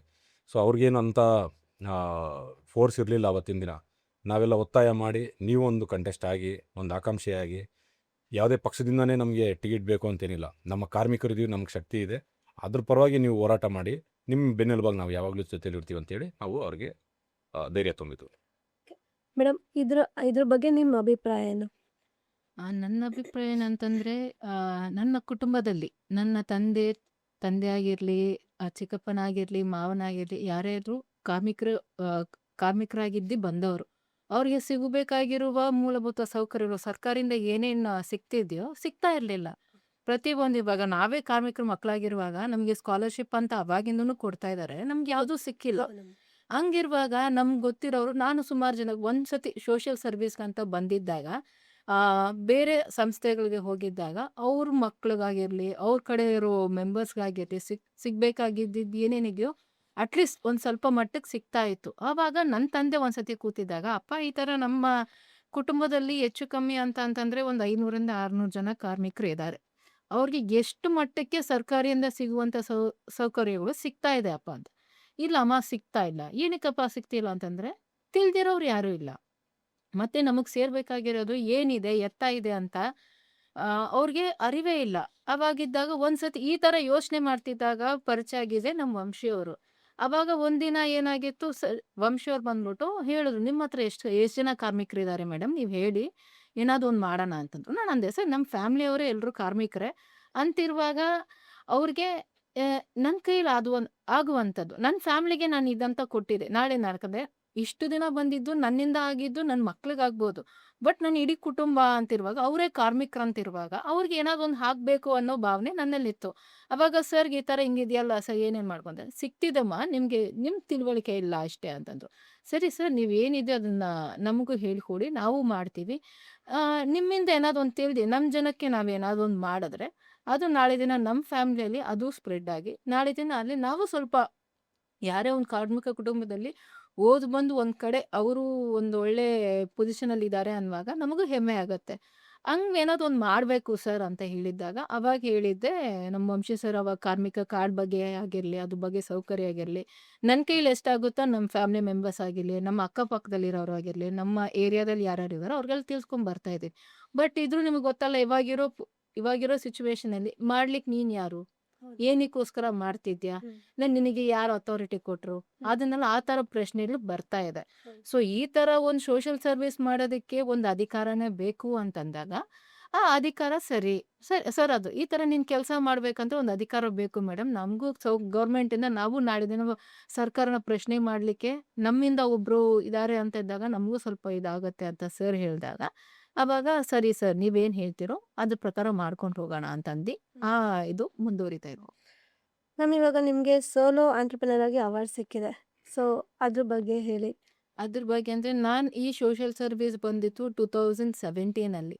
ಅವಾಗಿಂದ ನನ್ನ ಹಸ್ಬೆಂಡ್ ಅವ್ರ ಬಿಸ್ನೆಸ್ ಬೇರೆ ಏನಿದ್ರು, ನಾನು ಒಂದು ಚಿಕ್ಕ ನಮ್ಮ ಹಳೆ ಮನೆ ಪ್ರಕಾಶ್ ನಗರದಲ್ಲಿ ಇದ್ದಿದ್ದ ಮನೆಯಲ್ಲಿ ನನ್ನ ಕೆಲಸಗಳು ವೋಟ್ ರೆಡಿ ಆಗಿರಲಿ, ಈ ಥರ CSC ಸೆಂಟ್ರ್ ಮಾಡ್ಕೊಂಡು ಅಲ್ಲಿರೋ ಮಾಡ್ಕೊಂಡು ಬಂದಿದ್ದ ಕೆಲಸದಲ್ಲಿ ಅಲ್ಲಿ ಬಂದ್ವಿ ಅಂತ ನನ್ನ ಸ್ನೇಹಿತೆಯವರು ಗೊತ್ತಿರೋರು ಬಂದ್ಬಿಟ್ಟು, ಈ ಥರ ನೀವು ಮಾಡ್ತಾ ಇದ್ದೀರಾ ನಿಮ್ಮ ಕಡೆಯಿಂದ, ಈ ಥರ ಒಂದು ಅಸೋಸಿಯೇಷನ್ ಇದೆ ಅವ್ರ ಕಡೆಯಿಂದ ಹಿಂಗೆ ಸೋಲೋಪ್ರಿನರ್ ಅಂತ ಒಂದು ಪ್ರೋಗ್ರಾಮ್ ಮಾಡ್ತಿದ್ದಾರೆ, ಅದ್ರಲ್ಲಿ ನಿಮ್ಮ ಅಪ್ಲಿಕೇಶನ್ ನೀವು ಹಾಕಿ, ನೀವು ಸೆಲೆಕ್ಟ್ ಆದರೆ ಆಮೇಲೆ ಮುಂದೆ ಮಾತಾಡೋಣ ಅಂತ ಅಂದ್ಬಿಟ್ಟು ಅಂದಿದ್ದರು. ಸರಿ ಅಂತ ನಾನು ಒಂದು ಅಪ್ಲಿಕೇಶನ್ ಹಾಕಿದ್ದೆ. ಆವಾಗ ಬಂದರು, ನಮ್ಮ ಅಕ್ಕಪಕ್ಕ ಎಲ್ಲ ವಿಚಾರಿಸಿದ್ರು, ನಾನು ಮಾಡುವಂಥ ಕೆಲಸಗಳನ್ನ ಪ್ರತಿನೂ ಒಂದೊಂದು ಬಂದು ಎಲ್ಲ ತೀರ ವಿಚಾರಿಸ್ಕೊಟ್ಟು, ಸರಿ ಮೇಡಮ್ ನಾವು ಆವಾಗ ಸಿಕ್ಕಿರುವಂಥ ಅವಾರ್ಡ್ ಅದು ಐವಾ ಅಂತ, all Indian women's achievers award ಅಂತ, ಅದು 2022 ಅಕ್ಟೋಬರ್ ತಿಂಗಳಲ್ಲಿ ರಾಜಾಜಿನಗರಲ್ಲಿ ಒಂದು ಇದ್ರಲ್ಲಿ ಕೊಟ್ಟಿದ್ದೆ. ಸರ್, ಇವಾಗ ವಲಸೆ ಬಂದಿರೋ ಕಾರ್ಮಿಕರಿಗೂ ಮತ್ತೆ ನಮ್ಮ ಕಾರ್ಮಿಕರನ್ನ ಹೇಗೆ ನೀವು ಡಿಫ್ರೆನ್ಶಿಯೇಟ್ ಮಾಡ್ತೀರಾ? ನೋಡಿ, ಈಗ ಇತ್ತೀಚಿನ ದಿನದಲ್ಲಿ ಕರ್ನಾಟಕದಲ್ಲಿ, ಅದರಲ್ಲೂ ಹೆಚ್ಚಿಗೆ ಬೆಂಗಳೂರಿನಲ್ಲಿ ಸುಮಾರು ನಮ್ಮ ಇಲ್ಲೇ ಉಳಿದುಕೊಂಡಿರುವಂಥ ನಮ್ಮ ಕಟ್ಟಡ ಕಾರ್ಮಿಕರಾಗ್ಬೋದು ಅಥವಾ ಬೇರೆ ಇನ್ನಿತರ ಕಾರ್ಮಿಕರಾಗ್ಬೋದು, ಕೆಲಸ ಮಾಡೋದನ್ನು ಕಮ್ಮಿ ಆಗ್ತಾ ಇದೆ. ಬೇರೆಯವ್ರನ್ನ ಅವರು ಜಾಸ್ತಿ ಹೆಚ್ಚಾಗಿ ಪ್ರಾಮುಖ್ಯತೆ ನೀಡ್ತಾ ಇದ್ದಾರೆ. ಅದಕ್ಕೆ ಮೂಲ ಕಾರಣ ಏನು ಅಂತಂದರೆ, ಇಲ್ಲಿರುವಂಥ ಕಾರ್ಮಿಕರಲ್ಲಿ ಸಣ್ಣ ಸಣ್ಣ ತಪ್ಪುಗಳು, ಸಣ್ಣ ಸಣ್ಣ ಎಡವಟ್ಟುಗಳು. ಅದು ಯಾವ ರೀತಿ ಅಂತಂದರೆ, ವಾರದ ಬತ್ತಿ ಅಂತ ಏನು ತೆಗೆದುಕೋತಾರೆ, ಅದನ್ನು ಜೇಬಿಗೆ ಹೋಗ್ತಾ ಇದ್ದಂಗೆ ಅದು ಜೇಬಿಂದ ಮನೆವರೆಗೂ ಹೋಗ್ತಾ ಇಲ್ಲ. ಅದು ನಿಮಗೆ ಗೊತ್ತೀಗ ಮದ್ಯಪಾನ ಪ್ರಿಯರು ಹೆಚ್ಚಾಗಿದ್ದಾರೆ. ಆ ಒಂದು ಬತ್ತಿ ಖಾಲಿ ಆಗೋವರೆಗೂ ಆ ಅಂಗಡಿಗೂ ಮತ್ತು ಮನೆಗೂ ಸಂಬಂಧ ಇಟ್ಕೊಂಡಿರ್ತಾರೆ ಅಷ್ಟೇ, ಬೇರೆ ಏನಿಲ್ಲ. ಸಂಬಂಧ ಅಂದರೆ ತಪ್ಪು ತಿಳ್ಕೊಬೇಡಿ, ಬಟ್ ಅಲ್ಲಿನ ವ್ಯವಹಾರ ಆಗುತ್ತೆ. ಅಲ್ಲಿ ಆದ ನಂತರ 1 ದಿನ 2 ದಿನ ರಜೆಗಳಾಗ್ತಾರೆ. ಇಲ್ಲಿ ಬಂಡವಾಳ ಹಾಕಿರೋ ಮಾಲೀಕ ಆಗ್ಬೋದು ಅಥವಾ ಕೆಲಸ ಕೊಟ್ಟಿರೋಂಥ ಮೇಸ್ತ್ರಿ ಆಗ್ಬೋದು, ಕಾಂಟ್ರಾಕ್ಟರ್ ಆಗ್ಬೋದು, ಸರಿಯಾದ ಸಮಯಕ್ಕೆ ಬಿಲ್ಡಿಂಗ್ ಮುಗಿಸಿಲ್ಲ ಅಂದರೆ ಮಾಲೀಕ ಈತನಿಗೆ ದುಡ್ಡು ಕೊಡಲ್ಲ. ಈತನಿಗೆ ದುಡ್ಡು ಬಂದಿಲ್ಲ ಅಂತಂದರೆ ಈತರು ಬೇರೆ ಯಾರಿಗೂ ದುಡ್ಡು ಕೊಡೋದಕ್ಕಾಗಲ್ಲ. ಸೊ ಹಂಗಾಗಿ ಏನಾಗುತ್ತೆ, ಆನ್ ಟೈಮ್ ಕೆಲಸ ಮಾಡೋವಂಥವ್ರು ಉತ್ತರ ಭಾರತದಿಂದ ಬಂದವರು ಅಲ್ಲೇ ಉಳ್ಕೋತಾರೆ. ಬೆಳಿಗ್ಗೆ 6 ಗಂಟೆಗೆ ಕೆಲಸ ಮಾಡ್ತಾರೆ, 12 ಅವರ್ ಕೆಲಸ ಮಾಡಿ 2 ಅವರ್ ಎಕ್ಸ್ಟ್ರಾ ಮಾಡು ಅಂದ್ರೆ ಮಾಡ್ತಾರೆ. ಇವರು ಖುಷಿಯಾಗಿ ಇನ್ನೊಂದು 200-300 ಕೊಡ್ತಾರೆ. ಸೊ ಇಲ್ಲೇನಾಗ್ತಾ ಇದೆ, ಎಲ್ಲ ಅವ್ರಿಗೆ ಪ್ರಾಮುಖ್ಯತೆ ನೀಡುವಂಥ ಕೆಲಸಗಳು ನಡೀತಾ ಇದೆ. ತಪ್ಪಾಗ್ತಾ ಇರೋದು ನಮ್ಮಿಂದ. ನಾವು ಸರಿಯಾದ ಸಮಯಕ್ಕೆ ಅವ್ರ ಕೆಲಸಕ್ಕೆ ಹೋಗಿ ಹಾಜರಾದರೆ, ಅವ್ರು ಹೇಳಿದಂಥ ಕೆಲಸಗಳು ನಾವು ಮಾಡಿದ್ರೆ ನಮಗೂ ಸಹ ಒಳ್ಳೆ ಪ್ರಾಮುಖ್ಯತೆ ನೀಡ್ತಾರೆ ಈಗಲೂ. ಆದರೆ ನಮ್ಮಲ್ಲಿ ಆಗ್ತಾ ಇರೋ ಎಡವಟ್ಟುಗಳೇ ಇಷ್ಟೇ ನಮ್ಮ ಕಾರ್ಮಿಕರಿಂದ. ಇವಾಗ ವಲಸೆ ಬಂದಿರೋ ಕಾರ್ಮಿಕರಿಗೆ ಏನು ಅನುಕೂಲ ಇದೆ ಇಲ್ಲಿ? ನೋಡಿ, ವಲಸೆ ಬಂದಿರೋ ಕಾರ್ಮಿಕರಿಗೂ ಇಲ್ಲಿ ಅನುಕೂಲ ಇಲ್ಲ ಅಂತ ಹೇಳಂಗಿಲ್ಲ. ಯಾಕಂದ್ರೆ ಅವರು ಕಟ್ಟಡ ಕಾರ್ಮಿಕರೇ ಆಗಿರ್ತಾರೆ. ಸೊ ಅವರು ಗುರುತಿನ ಚೀಟಿ ಮಾಡಿಸ್ಕೋಬೇಕು ಅಂತಂದರೆ, ಇಲ್ಲಿ ಅವರು ಮೊದಲಿಗೆ ಆಧಾರಲ್ಲಿ ವಿಳಾಸನ ಬದಲಾವಣೆಗಳು ಮಾಡ್ಕೋಬೇಕು ಅವರು. ಯಾಕಂದರೆ ಈಗ ಸುಮಾರು ಜನ ಏನು ಮಾಡ್ತಾರೆ, ಅವ್ರ ಊರಲ್ಲಿರೋದೇ ಇರಲಿ, ನಮ್ಗೆ ಅಲ್ಲೂ ಬೇಕು ಸೌಕರ್ಯ, ಇಲ್ಲೂ ಸೌಕರ್ಯ ತೊಗೋಬೇಕು ಅಂದರೆ 2 ಕಡೆ ಸೌಕರ್ಯ ತೊಗೊಳಕ್ಕೆ ಹೋಗ್ಬಾರ್ದು. ಈ ವೋಟರ್ ಐ ಡಿ ಗೊತ್ತಲ್ವಾ, ಆ ಊರಲ್ಲೂ ಓಟ್ ಹಾಕ್ತಾರೆ, ಅಲ್ಲೂ ಸೌಕರ್ಯ ತೊಗೋತಾರೆ, ಇಲ್ಲೂ ವೋಟ್ ಮಾಡ್ತಾರೆ, ಇಲ್ಲೂ ಸೌಕರ್ಯ ತೊಗೋತಾರೆ. ಅದು ಈಗ ಹೆಂಗೆ ವೋಟರ್ ಐ ಡಿ ಒಂದೇ ಆಗಿದೆ, ಒಂದು ದೇಶ ಒಂದು ಮತ ಅಂತ ಆಗಿದೆ, ಅದೇ ರೀತಿ ಕಾರ್ಮಿಕ ಇಲ್ಲಿಗೆ ಎಷ್ಟು ದಿನ ಇರ್ತಾನೋ ವಲಸೆ, ಅಲ್ಲಿವರೆಗೂ ನಮ್ಮ ಕಟ್ಟಡ ಕಾರ್ಮಿಕರು ಗುರುತಿನ ಚೀಟಿ ಮಾಡ್ಕೊಳ್ಳಿ. ಅದಾದ ನಂತರ ಈಗ ಏಕಾಏಕಿ ಹೊರಗಿಂದ ಬಂದಂಥವ್ರನ್ನ ಇಲ್ಲಿ ಗುತ್ತಿಗೆದಾರರುಗಳು ಇರ್ತಾರೆ, ಅವರು ಏಕಾಏಕಿ ತೆಗೆದುಕೊಂಡೋಗಿ ಕೆಲಸಕ್ಕೆ ಬಿಡೋಂಗಿಲ್ಲ. ಯಾಕೆ ಅಂತಂದರೆ ಇಲ್ಲಿ ಪೊಲೀಸ್ ವೆರಿಫಿಕೇಷನ್ ನಡಿಬೇಕು. ಸೊ ಪೊಲೀಸ್ ವೆರಿಫಿಕೇಷನ್ ಏನಕ್ಕಾಗಬೇಕು, ಆತನ ಮೇಲೆ ಏನಾದ್ರು ಕೇಸಸ್ ಇದೆಯಾ, ಏನಾದರೂ ಇಲ್ವಾ, ಅಲ್ಲ ಆ ಊರಲ್ಲಿ ಏನಾದ್ರು ಗಲಾಟೆ ಮಾಡ್ಕೊಂಡು ಬಂದಿದ್ದಾನ, ಇದನ್ನೆಲ್ಲ ತೆಗೆದುಕೋಬೇಕು. ಆಮೇಲೆ ಪರ್ಮಿಷನ್ ಲೆಟರ್ ತೊಗೋಬೇಕು. ಆಮೇಲೆ ನಮ್ಮ ಕಾರ್ಮಿಕ ಇಲಾಖೆಗೆ ಸಂಬಂಧಪಟ್ಟ ಅಧಿಕಾರಿಗಳಿಗೆ ಅವರ ಸಹಿಗಳನ್ನ ತೆಗೆದುಕೋಬೇಕು. ಯಾಕೆ ಅಂತಂದರೆ ಅವರ ಅನುಮೋದನೆ ಕೊಡಬೇಕು. ಪರವಾಗಿಲ್ಲ, ಇಷ್ಟು ದಿವಸ 1 ತಿಂಗಳು ಅಥವಾ 2 ತಿಂಗಳು ಕಾಲಾವಕಾಶ ಕೊಡ್ತೀವಿ, ಅವ್ರನ್ನ ಕೆಲಸಕ್ಕೆ ತೆಗೆದುಕೊಳ್ಳಿ ಅಂತೇಳಿ. ಸೊ ಈ ಒಂದು ಮಧ್ಯದಲ್ಲಿ ಅವರಿಗೆ ಗುರುತಿನ ಚೀಟಿ ಅಂತ ತಾತ್ಕಾಲಿಕವಾಗಿ ನೀಡಿರ್ತಾರೆ. ಸೊ ಆವಾಗ ಸಂಬಂಧಪಟ್ಟ ಅಧಿಕಾರಿಗಳಿಗೆ ಅದು ಗಮನಕ್ಕೆ ತೆಗೆದುಕೊಂಡಿರ್ತಾರೆ. ಮತ್ತು ಅವಾಗ ಆ ಸಮಯದಲ್ಲಿ ಏನಾದ್ರು ಅವ್ರಿಗೆ ಅನಾಹುತಗಳಾಗೋದು, ಅಥವಾ ನೀವೇ ನೋಡಿರ್ತೀರ ಇತ್ತೀಚಿನ ದಿನಗಳಲ್ಲಿ ಮೊನ್ನೆ ಕಾಂಪೌಂಡ್ ಕುಸಿದು ಬಿತ್ತು. ಸೊ ಈ ರೀತಿ ಕೆಲವೊಂದು ಘಟನೆಗಳು ನಡೀತಾ ಇರುತ್ತೆ. ಮೊನ್ನೆ ಅದು ಕುಸಿದು ಬಿದ್ದ ದಿನಾನೇ MG ರೋಡಲ್ಲಿ ನಮ್ಮ ಇನ್ನೊಬ್ಬ ಕಾರ್ಮಿಕ ಒಂದು ವೆಲ್ಡರ್, ಆತ ವೆಲ್ಡಿಂಗ್ ಮಾಡ್ತಾ ಇರೋದು 6ನೇ ಫ್ಲೋರಲ್ಲಿ. ವೆಲ್ಡಿಂಗ್ ಮಾಡ್ತಾ ಮೊಬೈಲ್ ಹಿಡ್ಕೊಂಡವನೆ. ಅವ್ನು ಏನು ಹೇಳೋಣ, ಮೊಬೈಲ್ ಹಿಡ್ಕೊಂಡು ನೋಡ್ತಾ ವೆಲ್ಡಿಂಗ್ ಮಾಡ್ಕೊಂಡವನೆ, ಒಂದು ಬ್ರೇಕ್ ತಗೊಂಡವನೆ. ಆ ಗಮನ ಎಲ್ಲ ಮೊಬೈಲ್ ಕಡೆಗೆ ಹೋಗಿದೆ. ಮೇಲಿಂದ ಬಿದ್ದ ಮೃತಪಟ್ಟ. ಆತನ ಹತ್ರ ಗುರುತಿನ ಚೀಟಿನೇ ಇಲ್ಲ. ಆದರೂ ಸಹ ನಮ್ಮ ಕಾರ್ಮಿಕ ಇಲಾಖೆ ವತಿಯಿಂದ ನಾವು ಒಂದಷ್ಟು ಹೋರಾಟಗಳು ಮಾಡಿ ಅವ್ರ ಕುಟುಂಬಕ್ಕೆ ಏನಾದ್ರು ಒಂದು ಮಾಡಿಕೊಡ್ಬೇಕು ಅಂತೇಳಿ ಮಾಡ್ತಾ ಇದ್ದೇವೆ. ಅದು ಮನವಿ ಕೊಟ್ಟಿದ್ದೀವಿ. ಇನ್ನು ಯಾವ ರೀತಿ ಆಗೋದು ಗೊತ್ತಿಲ್ಲ. ಅದೇ ಜಾಗದಲ್ಲಿ ಏನಾದರೂ ನಮ್ಮ ವಲಸೆ ಕಾರ್ಮಿಕರು ಇದ್ದಿದ್ರೆ ಆ ಮಾಲೀಕರು ಸಹ ಅಷ್ಟೊಂದು ತಲೆ ಕೆಡಿಸ್ಕೋತಾರಿಲ್ಲ. ಹೌದು. ಯಾಕಂದ್ರೆ ಮೃತದೇಹನ ಕಳಿಸ್ಕೊಡೋರು ಊರಿಗೆ ಕೈಗೆ ಒಂದು 10,000 20,000 ಇಲ್ಲ 50,000 ಕೊಟ್ಬಿಟ್ಟು ಕಳಿಸ್ಬಿಡೋರು.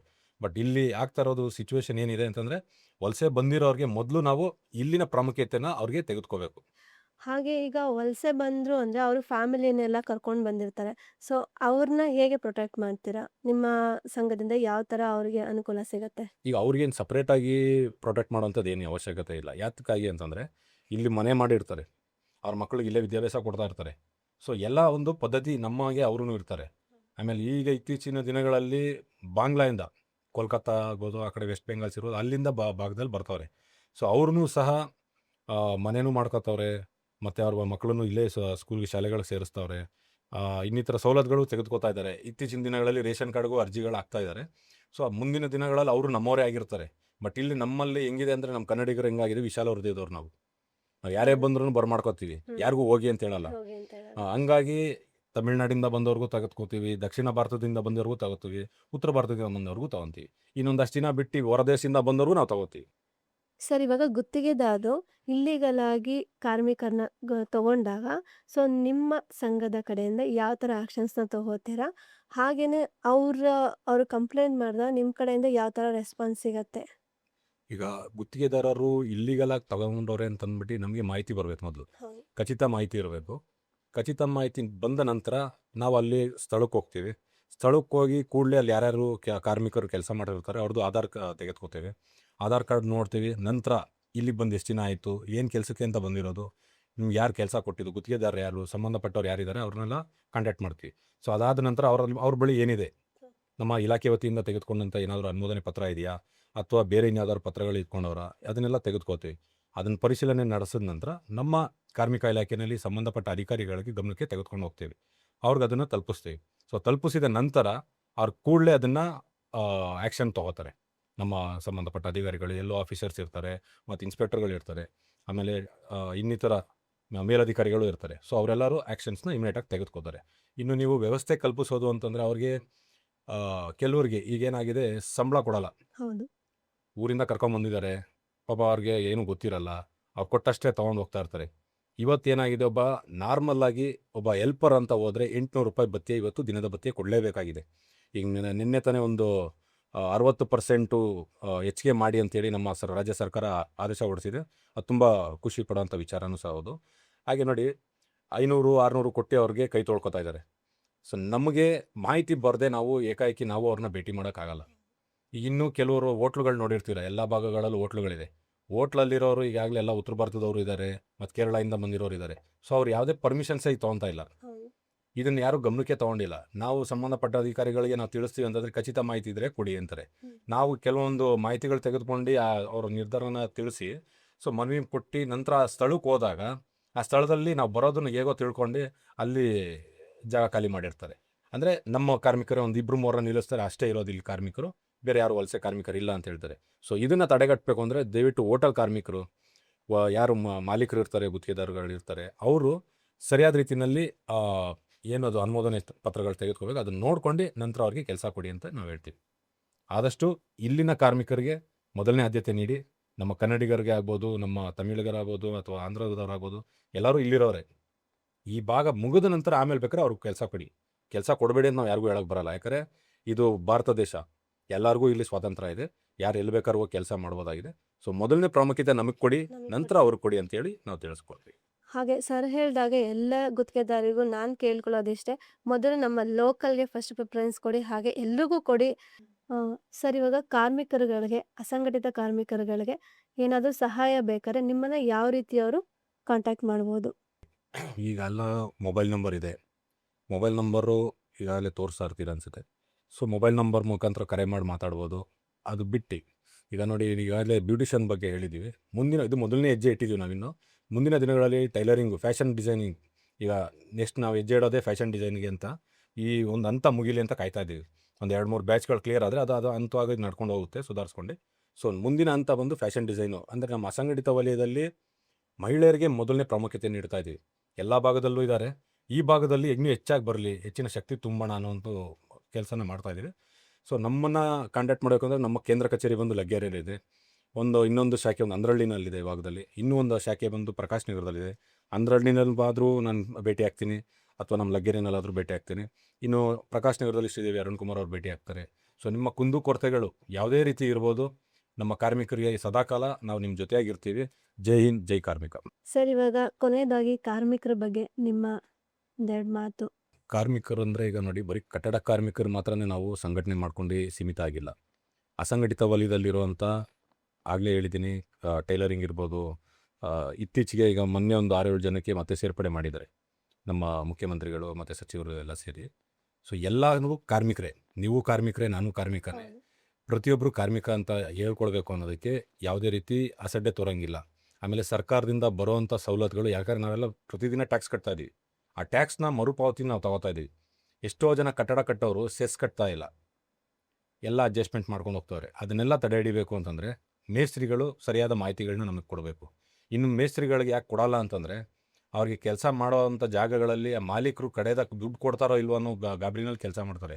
ಇನ್ನೂ ಸುಮಾರು ಮೇಸ್ತ್ರಿಗಳಿಗೆ 4 ಲಕ್ಷ 5 ಲಕ್ಷ ಈ ರೀತಿ ಸುಮಾರು ಜನ ಮಾಲೀಕರು ದುಡ್ಡೇ ಕೊಟ್ಟಿಲ್ಲ, ದಬ್ಬಾಳಿಕೆ ಮಾಡಿದ್ದಾರೆ, ಕಂಪ್ಲೇಂಟ್ ಕೊಟ್ಟಿದ್ದಾರೆ. ಕೇಳಿದಾಗ ನೀವು ಕಬ್ಬಣ ಕತ್ಕೊಂಡು ಹೋಗಿದ್ದೀರಾ, ಸಿಮೆಂಟ್ ಕತ್ಕೊಂಡು ಹೋಗಿದ್ದೀರಾ ಅಂತಾರೆ. ಸೊ ಕತ್ಕೊಂಡು ಹೋದಾಗಲೇ ಅವರು ಅದನ್ನು ಕಂಪ್ಲೇಂಟ್ ಮಾಡ್ಬೋದು. ಸೊ ಅದನ್ನು ಅವ್ರು ಮಾಡಲ್ಲ.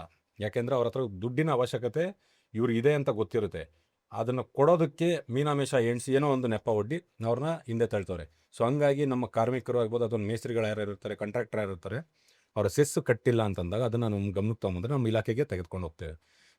ಅದನ್ನು ಪ್ರತಿಯೊಂದು ಸೆಸ್ಸು ಕಟ್ಟೋ ಒಂದು ಅಮೌಂಟ್ನೇ ಮತ್ತು ನಾವು ನಮ್ಮ ಹಾರ್ಡ್ವೇರ್ ಶಾಪಲ್ಲಿ ಆಗ್ಬೋದು, ಪೇಂಟ್ ಶಾಪಲ್ಲಿ ಆಗ್ಬೋದು, ಎಲೆಕ್ಟ್ರಿಕ್ ಶಾಪಲ್ಲಿ ಆಗ್ಬೋದು, ಎಲ್ಲ ಕಡೆನೂ GST ಇದೆ ಇವತ್ತು. ಆ ಎಲ್ಲ GSTನಲ್ಲಿ ಕೆಲವೊಂದು ವರ್ಗಗಳು ಹೋಗಿ ಮಿಕ್ಕಿದ್ದು ನಮ್ಮ ಕಾರ್ಮಿಕ ಇಲಾಖೆಗೆ ಬರುತ್ತೆ. ಅದರಿಂದ ಬರುವಂಥ ಮೊತ್ತಗಳು ಸುಮ್ಮನೆ ಬೇಕಾಬಿಟ್ಟು ಪೋಲಾಗೋದು ಬೇಡ. ನಮ್ಮ ಕಾರ್ಮಿಕರಿಗೆ, ನೈಜ ಕಾರ್ಮಿಕರು ಯಾರ್ಯಾರು ಇರ್ತಾರೆ ಅವರಿಗೆ ಸರಿಯಾದ ರೀತಿಯಲ್ಲಿ ತಲುಪಬೇಕು ಅನ್ನೋದೇ ನಮ್ಮ ಭಾವನೆ. Sir, thank you sir. Thank you ma'am. ನಮ್ಮ ಈ ಕಾರ್ಯಕ್ರಮಕ್ಕೆ ಬಂದು ಕಾರ್ಮಿಕರ ಸಮಸ್ಯೆಗಳ ಬಗ್ಗೆ ವಿವರವಾಗಿ ತಿಳಿಸಿಕೊಟ್ಟಿದ್ದಕ್ಕೆ ತುಂಬ ಹೃದಯದ ಧನ್ಯವಾದಗಳು. ನಿಮಗೂ ಧನ್ಯವಾದ.